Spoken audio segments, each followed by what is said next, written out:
Saudara, dua pelaku pencuri dengan modus memecahkan kaca mobil korban berhasil ditangkap oleh kepolisian dari Polsek Rapocini, Makassar. Pelaku terpaksa ditembak di bagian kaki lantaran melawan saat akan ditangkap.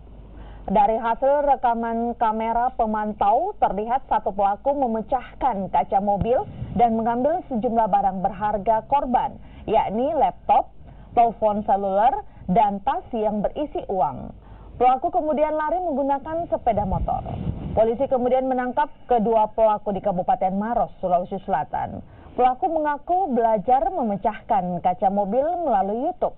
Kini kedua pelaku masih menjalani pemeriksaan di Polsek Rapocini, Makassar.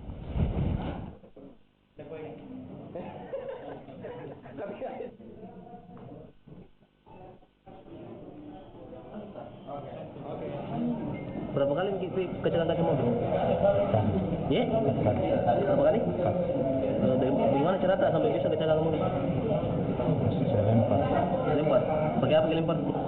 Pakai bus ya? Itu caranya belajar dari mana? YouTube.